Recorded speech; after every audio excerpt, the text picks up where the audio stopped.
today we're actually going to talk about the number one cause of brain damage in adults, but also this is actually one of my favorite lectures to give. You'll find out as we go along why, but I used to teach emergency medicine and I had a lot of experience in that, and it's also something that I think we all need to know about, not only stroke to understand it in terms of psychology, but also because it can really touch us very easily through a family member having a stroke or such as that. Well, a stroke is basically, you know, a lot of times we talk about heart attacks, and you know, the heart might have a disruption in the blood flow. We talk about a heart attack. Some people have actually called the stroke a brain attack.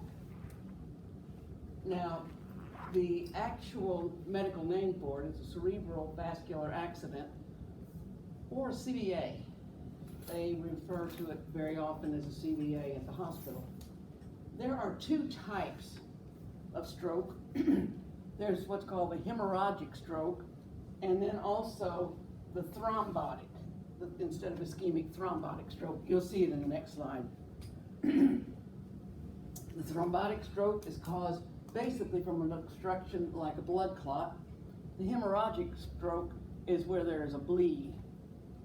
Now, before we actually talk about the stroke itself, you have to understand how the circulatory system works in the body. The circulatory system is a closed system. And if you have a blood cell start here, it'll wind its way through the entire body and eventually work its way right back to that same place. We liken it sometimes to a radiator in a car. The radiators, the water is circulated and circulated. Now, the body is composed of what's called a vascular system, blood vessels. Now, some blood vessels are very large, like the aorta. That's the largest blood vessel we have in our body. And you can have a blood clot, and it can be small, and it goes through the aorta, goes through the larger vessels very easily, okay? But the blood vessels do what we call bifurcate. They branch. And every time they branch off, they get a little smaller. And they branch some more, and they get smaller, and they branch some more, and they get smaller. Well, as they get smaller, then you might have a little bitty clot, but when it gets to one of those small vessels, it can't get through. And if it lodges there, anything that is below there won't get any blood. Now, the brain is very, very dependent on blood to survive. It carries oxygen. The brain needs oxygen or else it'll die. Now, brain tissue starts dying in about 6 minutes without oxygen. Now, if you have, say, a blood clot, and it's right here, that's going to be really bad, because you can see how that vessel branches and branches and branches, and it would affect about that much of the brain. That's a major stroke. There'll be major damage, a lot of functioning, a lot of area affected. Now, if the clot, say, was way down here, it's still a stroke, it's still dangerous, but there would be less area involved, okay? Now, now that's called a thrombotic stroke. The second type of stroke is what's called a hemorrhagic stroke. For a second, let's imagine that I really, really love to water my yard. I've got a garden hose, and I've got some good power from the spigot, you know, and so I love just watering my yard. Well, a little brat, you know, family moves in next door, and they've got a little brat, and he comes over one night, takes a huge nail, and drives that into my hose, pulls that nail out. Next morning I get up and I'm going to have my water therapy by watering my yard, and now I've got that hole in my hose. What's going to happen? The water will explode everywhere, if it hasn't already. It's going to flow out, is that what you're saying? Okay, okay. And what else is going to happen? Get you wet. Do what? Probably get you wet, maybe. Get you wet. Oh yeah, okay.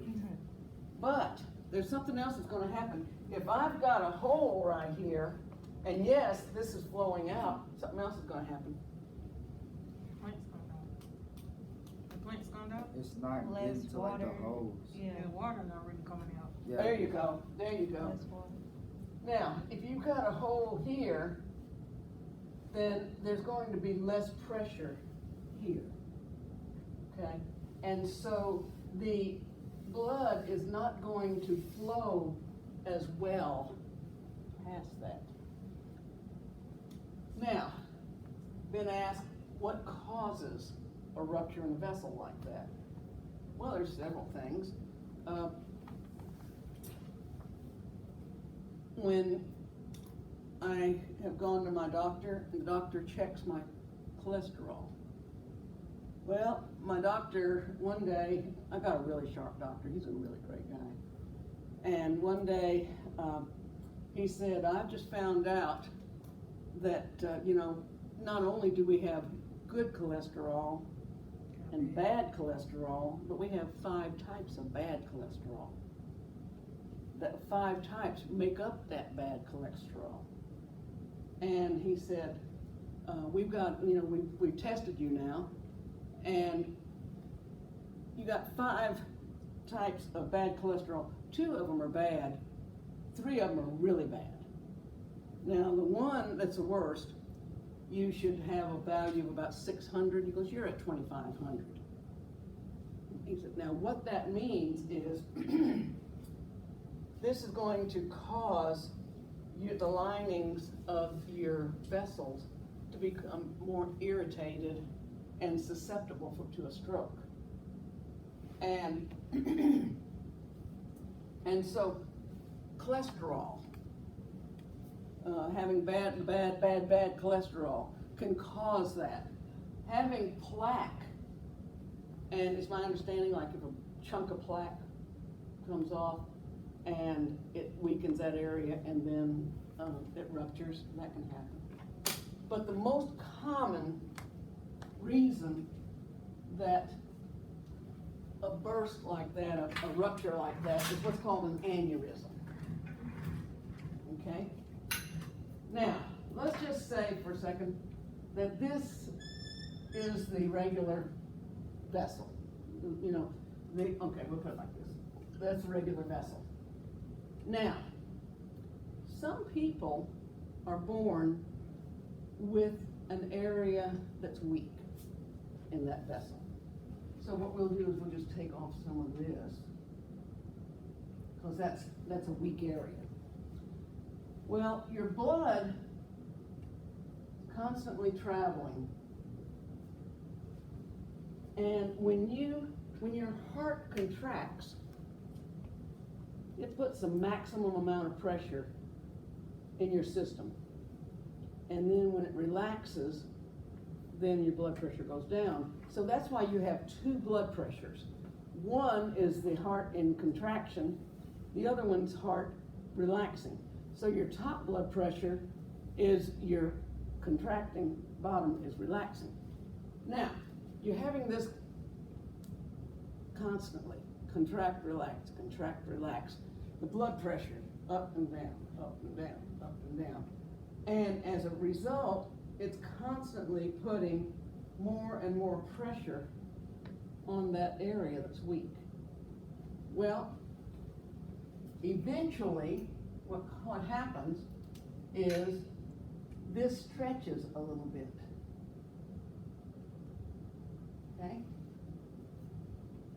As time goes by and there's still more pressure, relax, it's going to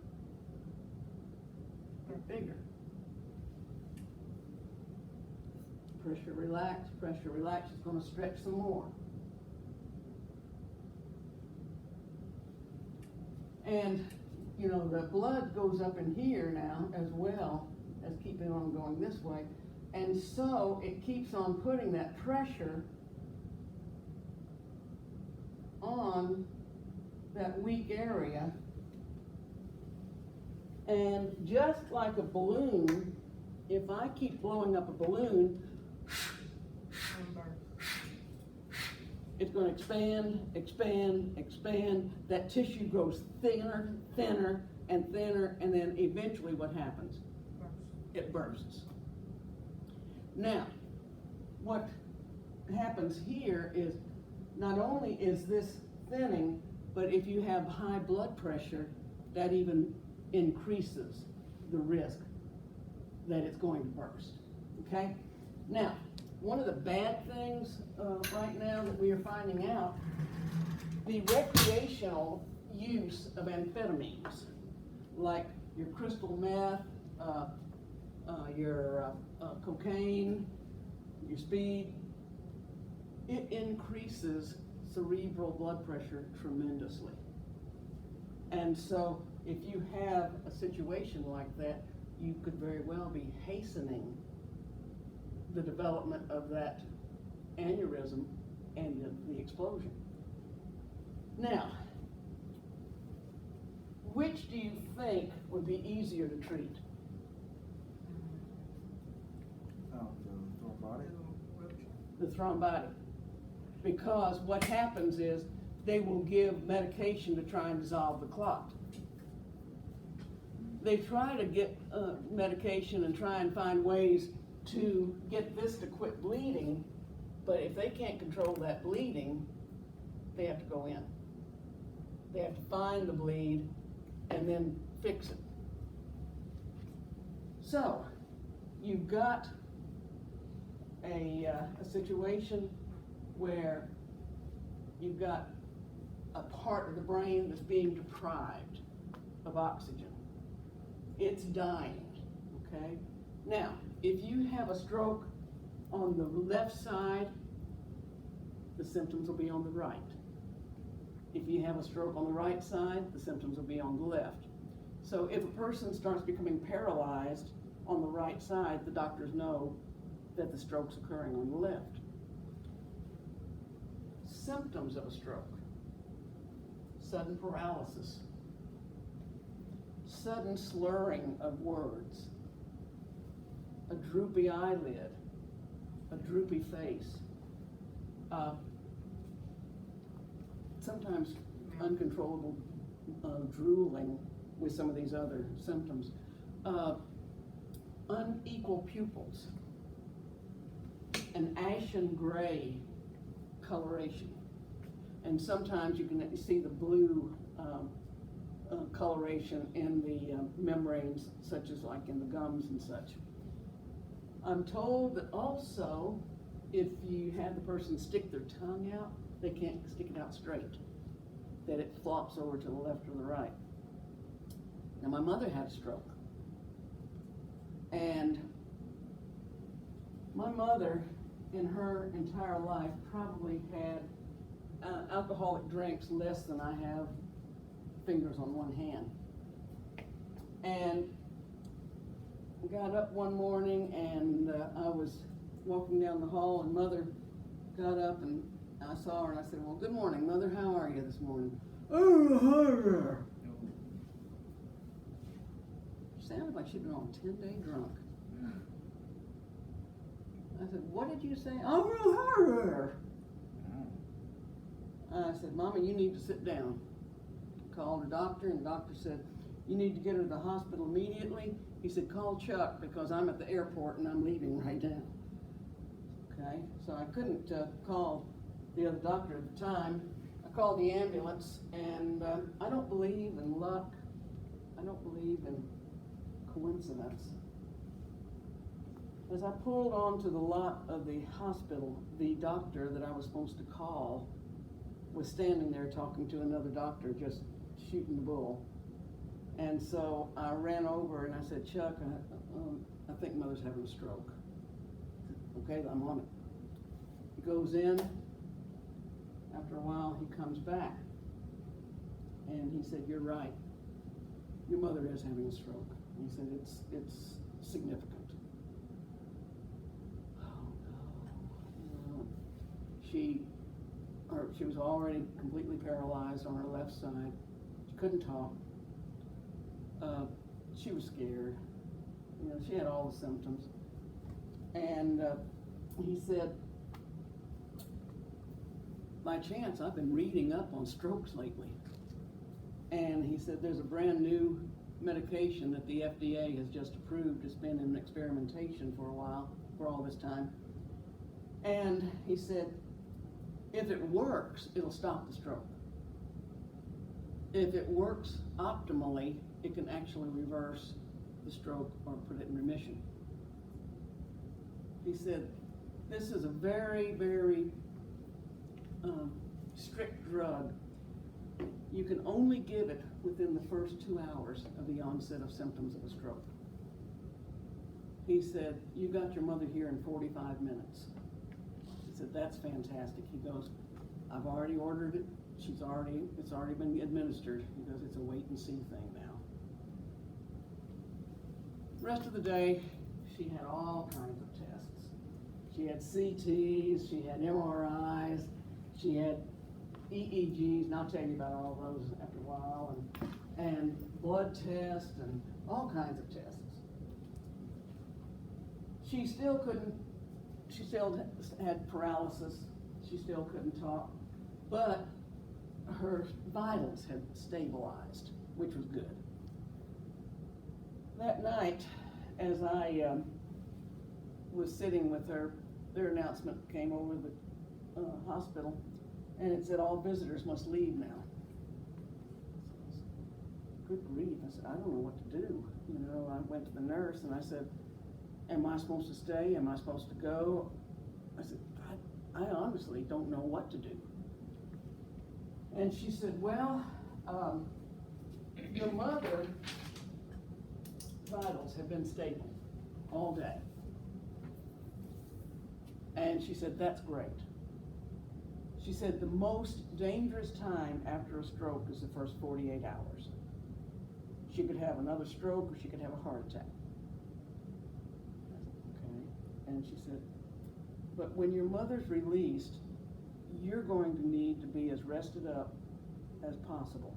You're going to need to be as strong as possible because she's going to need some help. And I mean, I kind of discounted everything else and didn't hear anything else she said except when your mother's released. So I said, okay, well, I'm going to go on home. Next morning, 7 o'clock, I was there. I walked into her room, and her room was empty. The bed was made up perfectly. There was no sign of life in that room. Oh my gosh. What happened to my mom? What has happened to my mom? Where is my mom? And I started panicking. And I was running around, you know, and I was looking around, I was trying to find a nurse, and the nurse's assistant comes out of the bathroom, and she goes, can I help you? And I said, where is my mother? I said, she was here last night when I left. Where is my mother? And she said, she's in the bathroom. She's taking a bath. She just finished a bath, and she's kind of finishing up doing her hair. And I said, no. I said, I'm talking about Miss Sarah. Miss Sarah Wright, here with a stroke, paralyzed, can't speak, can't move. She goes, yeah, Miss Sarah. And I said, I'm confused. And she goes, well, let me go get her. went to the bathroom, comes out, and she had her arm around mother and supporting her, and my mother was. And I said, well, good morning, Mother. I said, how are you today? And she goes, better yesterday. And I mean, I wanted to cry right there. And so, we got her in bed, and I'm sitting there, and I'm talking with her and such, and reveling in the miracle. And in comes her neurologist. I'm here to see Miss Sarah. Oops, I'm sorry, I got the wrong room. He said, Miss Sarah? I didn't recognize you. Well, she was released 10 days later. And they said she had a full recovery, which wasn't quite correct. She had some damage to her memory banks. But I mean, we took that gladly. Well,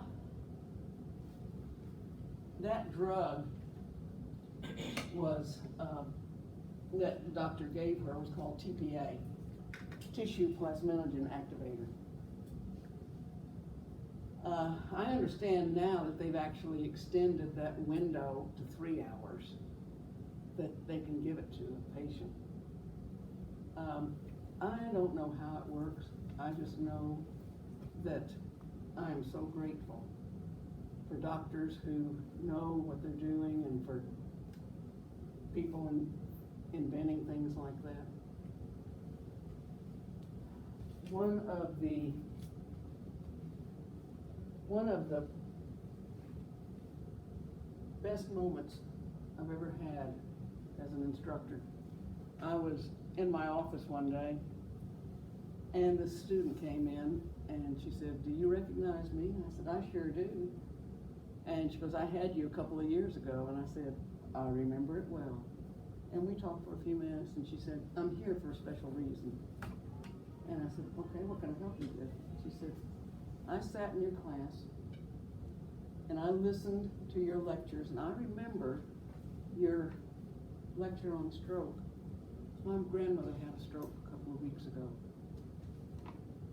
I remembered that, and I asked the doctor to give her that medicine that had to be administered within the first 2 hours, and he knew what I was talking about. She said, we didn't have any hope that grandmother was going to make it. And she was just released yesterday, and she's doing very well.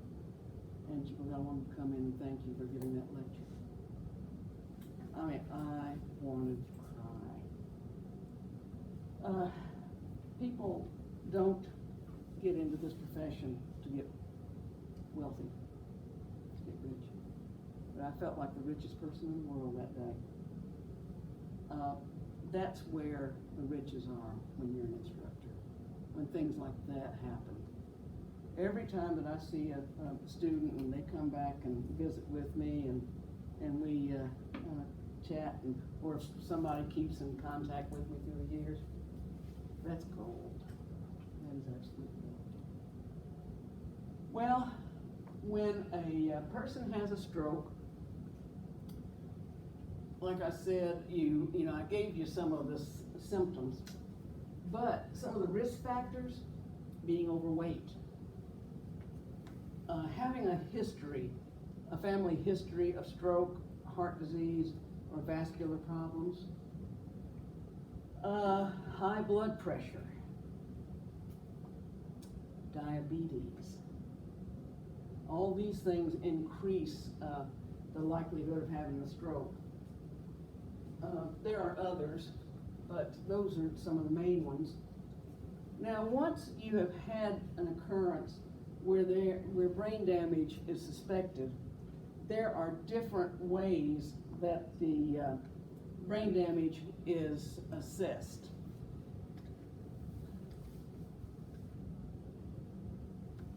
Procedures to evaluate brain damage: one is called an EEG, electroencephalogram. Another is computerized axial tomography, called a CT or a CAT scan.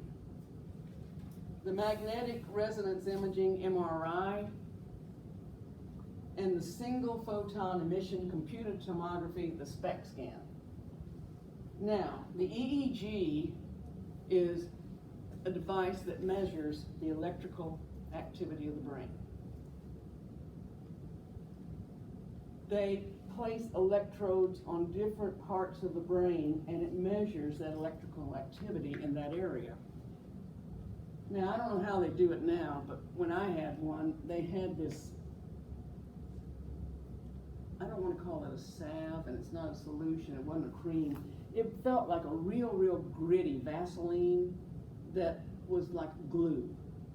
And they put that dabs all over your head, and then they stuck the electrodes to that. When they take the electrodes off, you have these globs of glue-like substance all over your head, and they say good luck in getting it out. It's not easy to get out, or it wasn't. I don't know what they're doing now. The CT of the brain is an X-ray. It's an X-ray of the brain, and you have like a tunnel-like machine, and they put you on a, I don't want to say a slab because that sounds terrible, but a table-like substance that moves. And so your head's right here, and you move in, and you go a little bit, and you go a little bit, you go a little bit, you go a little bit, and as you're laying down, it takes a picture there, and there, and there, and there, and there, and there. And so it takes these, what they call slices, and they can look at different parts of the brain. It'll show them if they've got a tumor, if you've had a stroke in the past, if you've got a bleed, if you've got scar tissue, if you've got a growth, if you've got an abnormality. When my mother had a stroke, the neurologist came up to me and he said, when did she have her first stroke? And I said, she's never had a stroke before. He said, oh yes, she has. He said, the CT shows that she had a stroke. And he said, did she ever have a complaint about a sudden change in her vision? And I said, well, yeah. And he said, that's when she had her stroke. He said, when was that? And I said, about 6 months ago. She couldn't wear glasses ever since. And he said, that's when she had the stroke. Well, he knew that because of the location that lesion or whatever it was that was indicating that past stroke. He saw that on the CT, and he knew that she had had one in the past. Well, then there's the MRI. It just gives phenomenal detail of the brain. Then there's what's called the SPECT scan. The SPECT scan kind of gives a 3D look at your brain, and it is there to measure functioning. The smoother the picture of the brain, the healthier the brain is. The more bumpy, the more holes, the more ridges and such on that shows up on the CT and the SPECT scan, the more problems they have with the functioning of the brain. Now, they also look at the coloration over there, and it measures the activity of the brain, different parts of the brain. If you have one that's pink or red, that shows a hyperactivity. It's working far harder than it should. It's more active than it should. And I believe it's the blue that is underactive. And so if they have a part that's blue, they have to figure out a way to try and stimulate that part and calm the red part down. We're going to see a film on that next week. Now, the SPECT scan I have a healthy respect for. You'll find out why later on in this lecture. But I am totally convinced that we should be having more SPECT scans in Arkansas, more ordered up. And it's my understanding, I don't even know if we've got one in Arkansas anymore. We used to have at least one, maybe two, but they say that it's too expensive. But my thought is, okay, it's expensive, but it pays for itself eventually. With they charge like $3,500 for a SPECT scan. Pays for itself eventually, and what it can do to help the patients is phenomenal. Well, the next part of this lecture that I'm going to give is a part that you won't be able to get anywhere else. It's not in your book. It's a part that I do as a service to y'all because so many people are touched by family members who have dementia. There's a great misunderstanding right now of dementia. And so I'm going to go ahead and give a short lecture on dementia and kind of bring you up to steam on this. Dementia is a condition, okay? There are many forms of dementia. Now, Alzheimer's is just one form of dementia. It used to drive me nuts when I'd hear somebody say, well, they don't have dementia, they have Alzheimer's. Alzheimer's is a form of dementia. And so, yes, it is one of many forms of dementia. Now, pet peeve. I'll go ahead and get this out of the way. Every instructor, I guess, has a pet peeve. Mine is the word Alzheimer's. The way you spell. If you will, somebody please tell me where the T is in that word. It is not. People put a T in that word and it does not belong there. You pronounce it as Alzheimer's.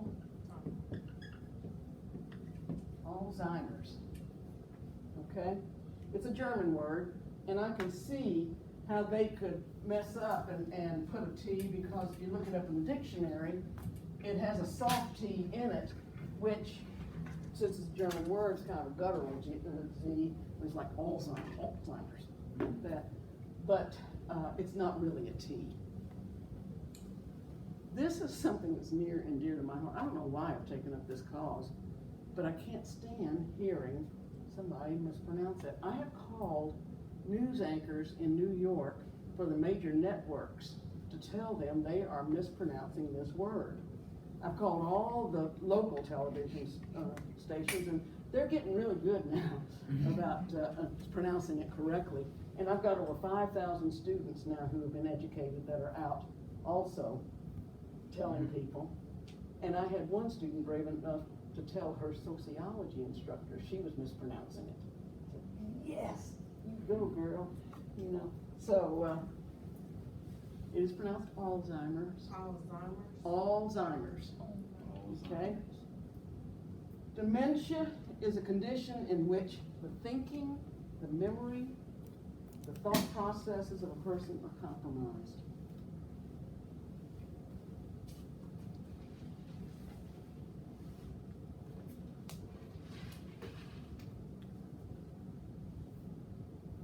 There are many types of dementia.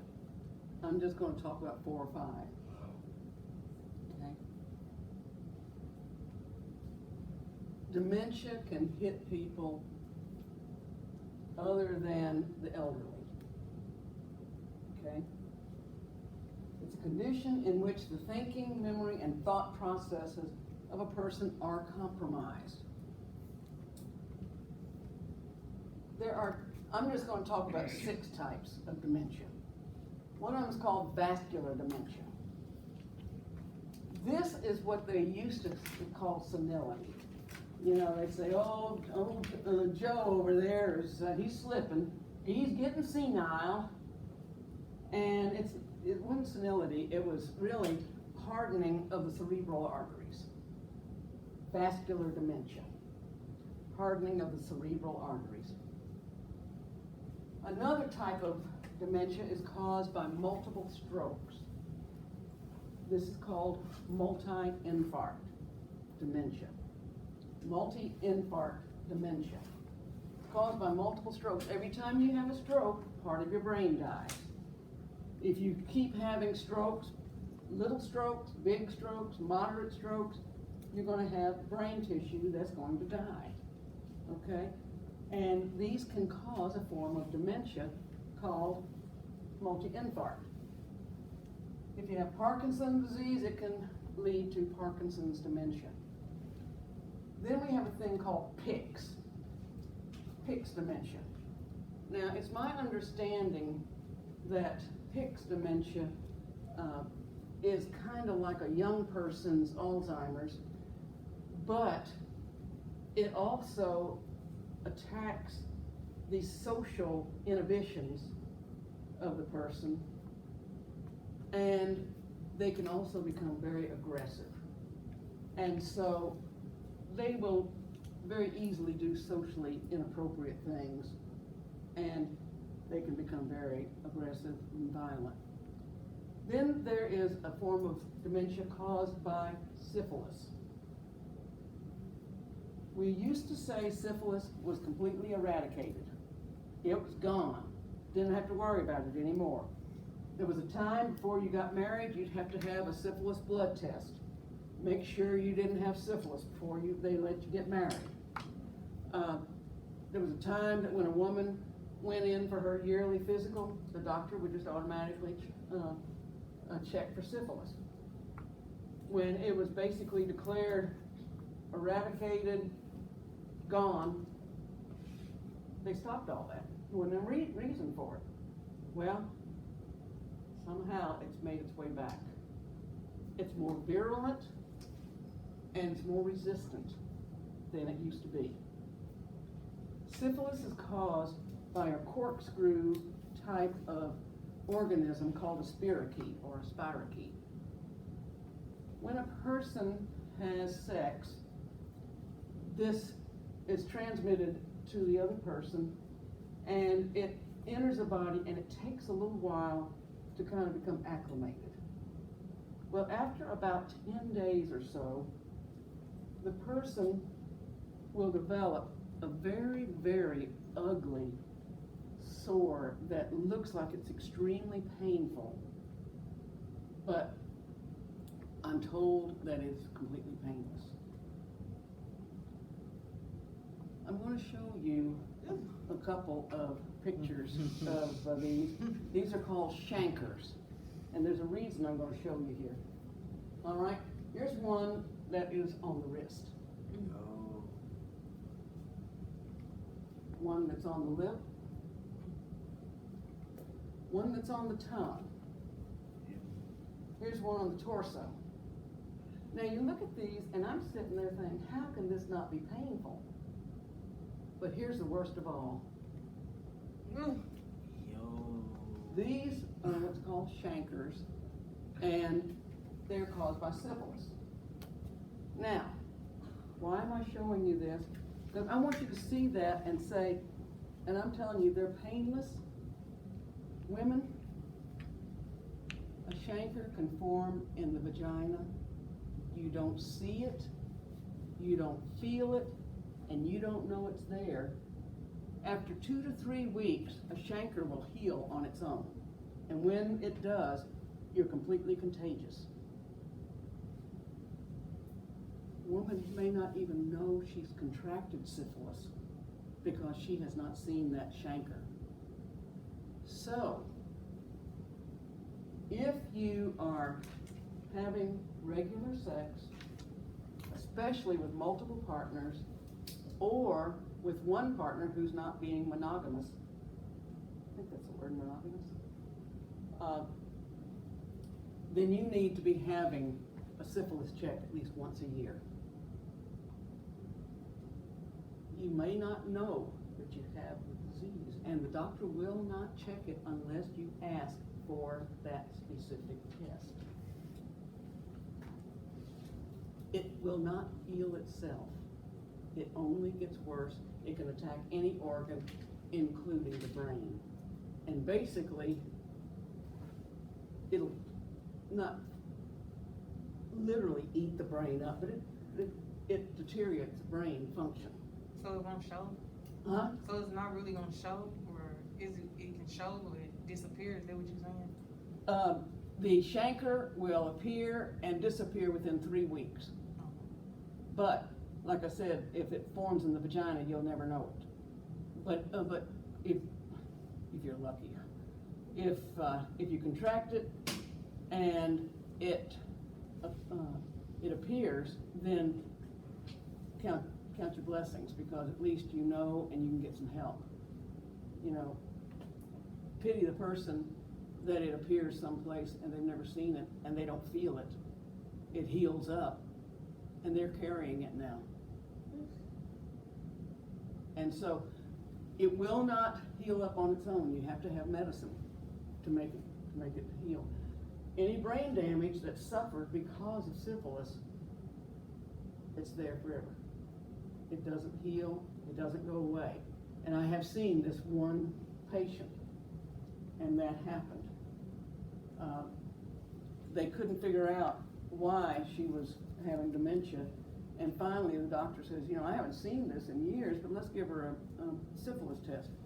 She was raging with syphilis, and it was attacking her brain and causing her dementia. That's what the old famous gangster of Chicago, Al Capone, he died of that. He frequented prostitutes, contracted syphilis. They did not have a cure for it at that time. They sent him to Alcatraz because of him being a notorious criminal, and it got so bad that it was basically just, I don't want to call him a vegetable, but that's basically it. The guards didn't want to have to feed him and take care of him, so they released him early because he couldn't do anything else. He completely demented. So it's very, very important to stay on top of these kind of things. Then there's Alzheimer's. And I'm going to tell you about Alzheimer's in a few minutes, but I have not forgotten that form.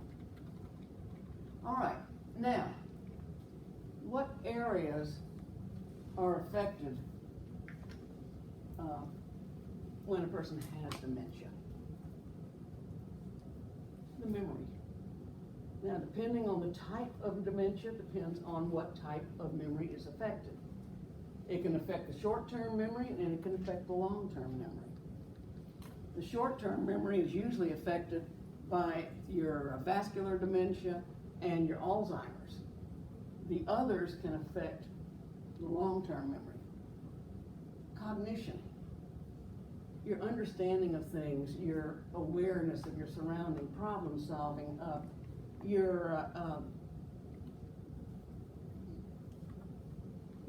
like I said, your awareness and consciousness of what's going on.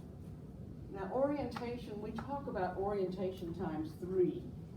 Actually, some measure it by 4, but the regular ones that we normally say is orientation times 3, which is name, place, and time. I hated when I worked in the geriatric unit to come up and say, well, do you know your name today? You know, how rude.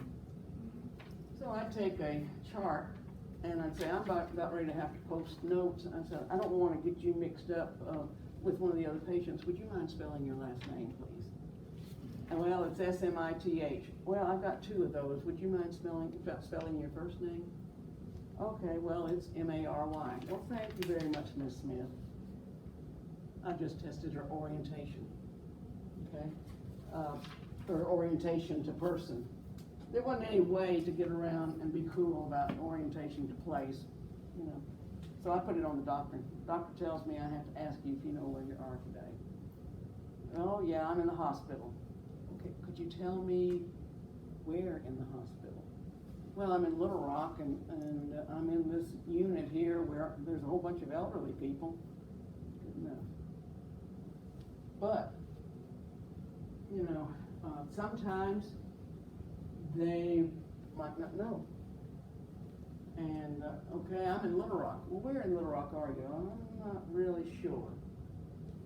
Are you in the post office or at the hospital or the library? I don't see a lot of books. There's not a long line, and I do see some stethoscopes, so I'm going to say I'm in the hospital. Okay? Orientation to place with cue. Now, orientation to time, I'm so glad we're starting to get wise about this. Older people do not have a reason to be keeping up with the date. They're not writing checks. They're not having to date forms. They're not paying bills. So as a result, if you come up to somebody and say, what's the date? And they say, well, I don't know. They may be perfectly oriented at time, but they just haven't been exposed to the date in a while. So what we've just started doing is asking them if they know who the president is. And that pretty well gives us an idea if they're oriented to time. And so with my mother, the doctor wanted me to check her orientation every week. And one time I came up and I said, Mother, who's the president? And she said, he's the son of the president that served before Clinton. Okay. And I said, by the way, I can't remember, what is that word for the roses when they're kind of grouped together and such? She goes, that's Bush. And she goes, oh, Bush, that's the name of the president. Okay. Orientation to time with Q. But really, that was almost cheating because she knew Bush came before Clinton and Bush came after Clinton. So, you know, just because she couldn't remember Bush's name, she really was oriented to time. Okay. Personality. It is amazing how this disease can rob somebody of their personality. I've seen them do 180s. Sweet, kind, loving people become aggressive, hostile, angry, just bitter old people. One of my favorite stories talk about personality. When I worked in the hospital, we had a little lady that was admitted, and she did not want to be called by her regular name. She chose the word Tom, and she wanted to be referred to as Tom. Well, Tom always wore a toboggan, and she always wore a smock or some kind of like a little light coat or something, and she'd walk around like this.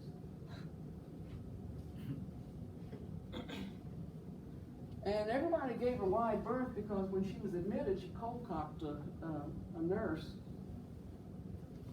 you know, and people started learning real quick that Tom was not anybody to mess with. In this particular unit, we tried to make it as homey and nice as possible, less clinical and more hospitable.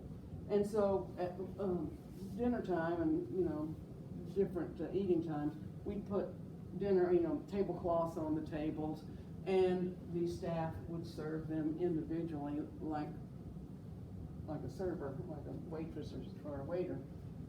And the first time that Tom sat down to eat with everybody, people were served their meal, and Tom got up.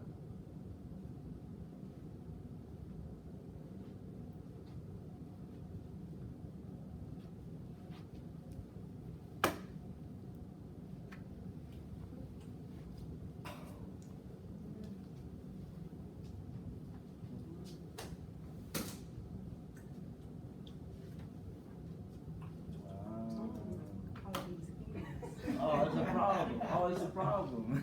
It's an absolute problem. Well, one of the staff members tried to intervene, and she bit a chunk out of her. Oh, boy. Oh. So, this lady won the right to eat by herself. One day she had a visitor, and after the visit, the lady comes back and she was crying. And I said, "Are you a family member?" And she said, "Well, I'm close to the family." And she said, "This little lady was a teacher," and she was one of my teachers.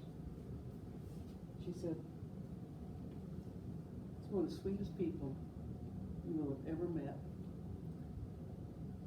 Every morning at 7 o'clock, she was at the school, and anybody who was having trouble with any subject, she would work with them and help them to bring their grades up. Anybody that had a problem, they could come and talk to her, and she'd give them advice, but mainly listen and help them if they could. And she always had a smile. She always had a loving word. She was adored by every student. And now I see what this disease has done to this person. And this world has been robbed of a beautiful spirit by this disease. Well, it can also cause changes in mood or changes where the person is regularly in a good mood, can change moods very easily or start being in a bad mood more or less.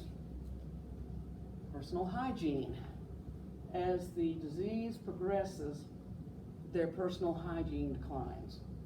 They become more and more childlike, and they want less and less to do with baths, less and less to do, well, it's more like a kid, you know? You have to talk a kid into taking a bath, changing their clothes, you know, just personal hygiene things, but also their idea about hygiene and sanitary matters. And what I'm trying to get by on saying here, one day I came in to the unit and opened the door and go, holy, that's, whoa. I walked into the nurse and I said, did somebody poop in the hall? And she said, oh, I wish that had been it. And she said, you're patient Tom. And I'm saying, oh. Your patient Tom came in with a present this morning. No way. And she wanted to give me this present, and I said, oh, thank you, Tom. And so I turned around to get a glove. That insulted Tom. So she backed up, and she smeared some on the wall, No way. and then she smeared some on my desk. She went outside and smeared some on the hall, smeared some on the floor, and took a little bit more and smeared it here and there. The other patients saw her doing this, and they thought, oh, somebody's told us to do something, and we didn't get all the word, so I guess we need to do it too. Oh. Every patient on the unit that could defecate did so and started smearing the feces everywhere they could. Yo. Sinks, floors, bed railings, wheelchairs, dressers, the ceiling, mirrors, the beds, the bed railings, anywhere that you could think, somebody hit it. She said, if you think it's bad now, she said, you should have been here about 4 hours ago. She goes, housekeeping has been up here at least 4 hours trying to get this under control. And she said, this is the best it's been. Now, I know that Tom wouldn't have done that when she was younger. You know, this disease is merciless. Judgment, it'll affect their decision making. The elderly in general are good prey for con men, but particularly susceptible if they have dementia. Also, like I said, decision making, like had 2 sisters come in. We'd like for you to evaluate our dad. Okay, what's the matter with your dad? Well, you gotta realize before we tell you what Dad's doing. When we were growing up, Dad was the epitome of modesty. He'd always come down in his robe, if he ever was not in his robe, he always had pajama bottoms on. We've never seen him in his underwear. The most risque he ever got was when he was shirtless. She said, he's a very modest man, very shy. Our neighbors called us this morning, and said to please do something because he was mowing the yard nude. When we arrived, he was weeding his front flower bed in the nude. And this is not our dad. We did a workup on him, found out he had multi-infarct dementia. Now, again, that would not be the normal behavior of their dad, but this disease affected him. Well, with all that said, when we're talking about Alzheimer's, there's usually about a 5 to 10 year lifespan after it has been diagnosed. Now, when it's been diagnosed, this is basically the course of the disease.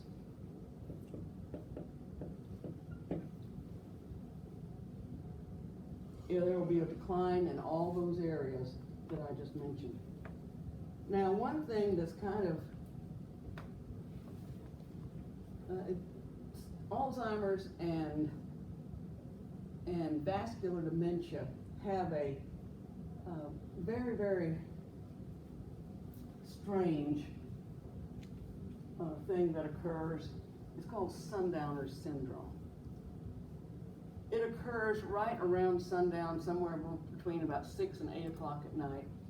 And during the day, they might be hitting on all cylinders. Their memory might be sharp. Their personality is like it always is. They're just regular who they are, but at sundown, they will flip. Their memory might go and they can't remember anything. They might have delusions, they might have hallucinations. Where they've been in a good mood all day, they may become very aggressive, very hostile, and we don't know why it happens. If they sleep all day, it'll still happen at sundown. If they sleep all night, it'll still happen at sundown. Now, delusions, that's false beliefs. Hallucinations are false sensory perceptions. That can happen during sundowners, okay? It'll be a dramatic change of multiple areas, okay? Now, I told you I was going to tell you a little bit about SPECT scan, and I'm going to tell you about why it's important to have a good workup. Let's say that your grandmother is exhibiting some signs that you're worried about, okay? Well, the doctor, if he's really on top of things, the first thing he should do is order a urinalysis and blood panel. A high percentage of patients that came into the hospital diagnosed with Alzheimer's had a urinary tract infection. Elderly people can get urinary tract infection very easily. They can progress very quickly.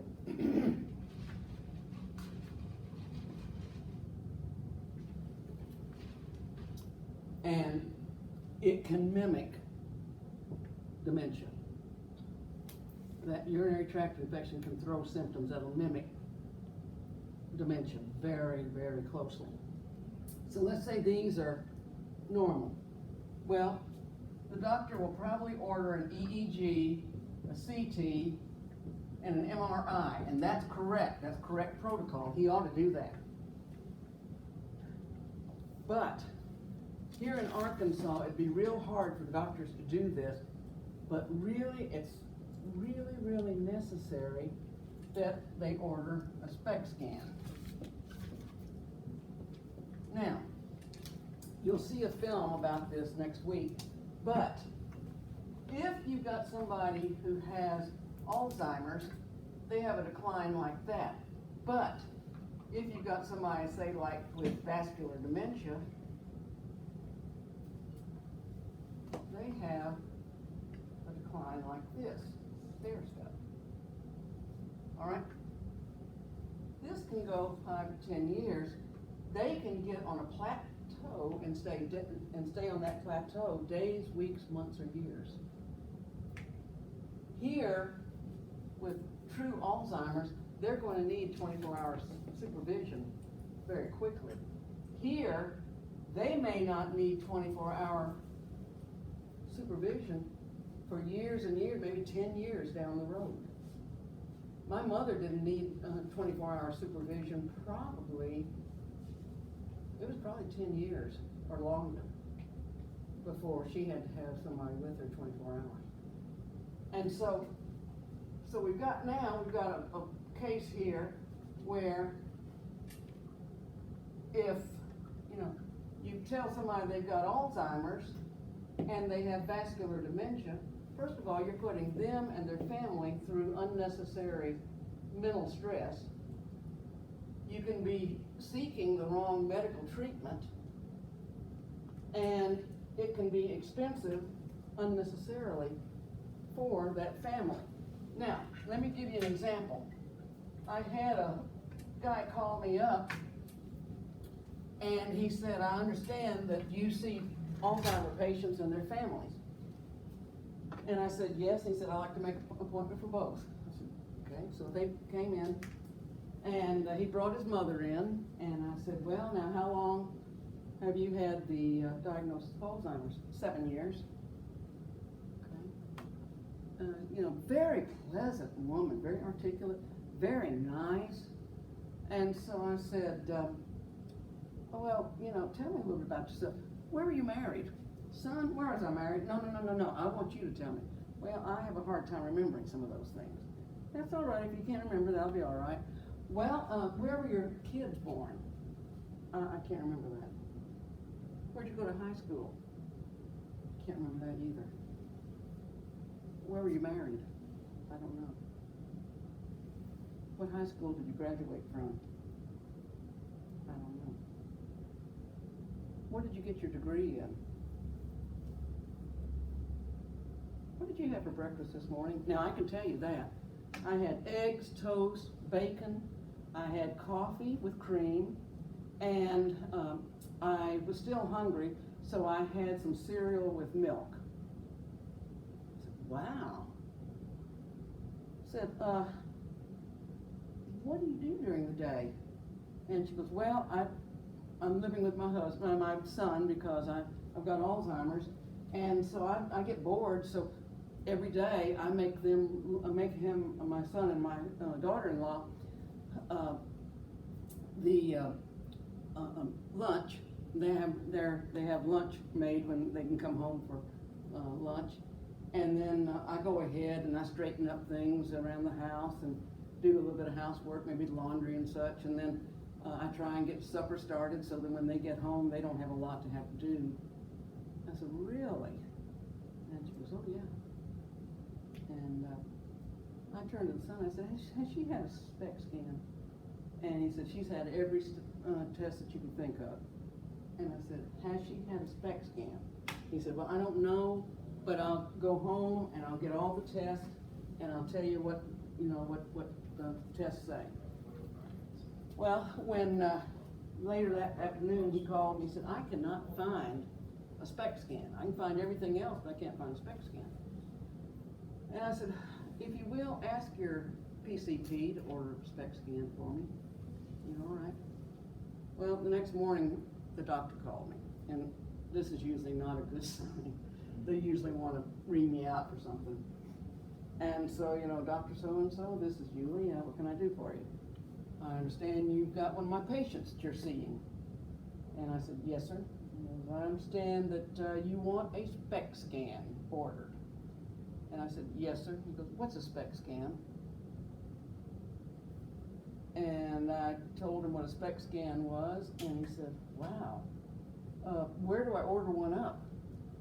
And I said, well, let me phone around, find out, and I'll get you that information and call you right back. So I got the information. There was only like 2 in the state, and I gave him the information. He ordered it up. 2 weeks later, I got the results. She did not have Alzheimer's. She had multi-infarct dementia. And think about it. She didn't have long-term memory, but she had short-term memory, which is just the opposite of what you would expect with Alzheimer's. 7 years into this, and she's functioning this high, and wonderful personalities. She did not fit the profile of somebody who had Alzheimer's. And I said, you don't need a therapist, you don't need a psychiatrist, you need to go to a neurologist and find out why you're having these strokes. She called me back 2 weeks ago, just happy as a lark.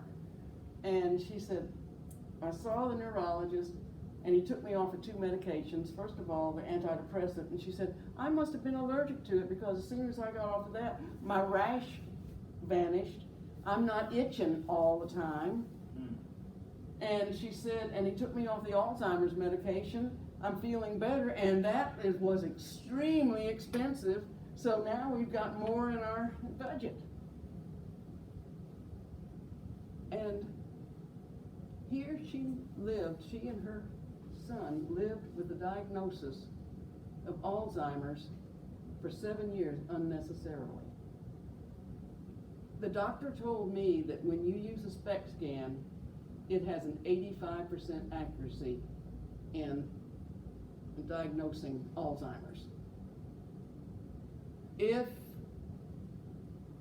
Well, let me put it like this. The only thing that is 100% accurate in diagnosing Alzheimer's is an autopsy. Nothing else comes close except to a SPECT scan. And we have a lot of people that do not believe SPECT scans are important. After you see this film next week, I think you'll have some distinct ideas about it. Well, we've got 5 minutes to spare, so I was able to get all it in today. Anybody got any questions?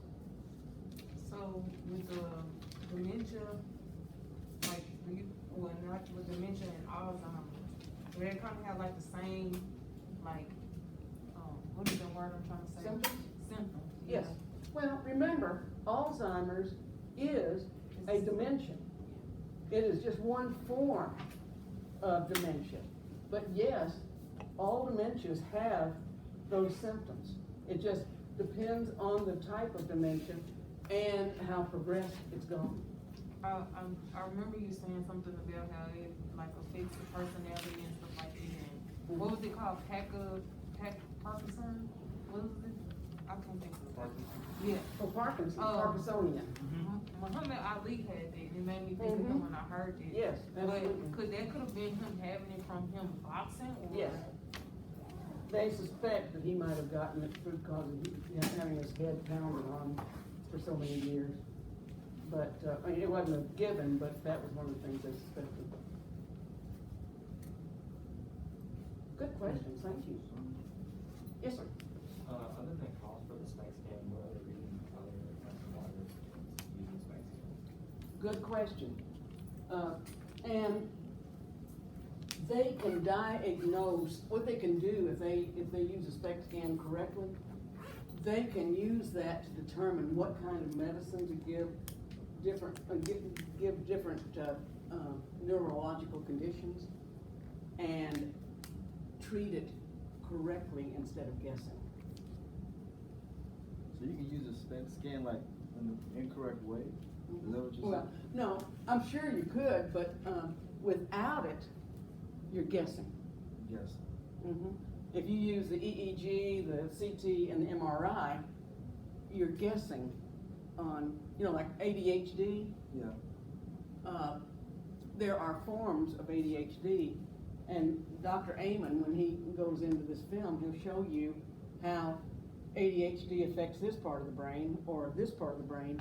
Well, if it's this part of the brain, they need this medication. If it's this part of the brain, they need this medication. You give them this and you can make them psychotic. You know, the wrong one, you can make them psychotic. Okay. And so, this film, I'm just 100% for this film, and I don't think I've had a student yet that didn't like it. But it'll take up all the entire period. But that's all right because it's important. Okay, well, let's get the tissues out and clean the desks.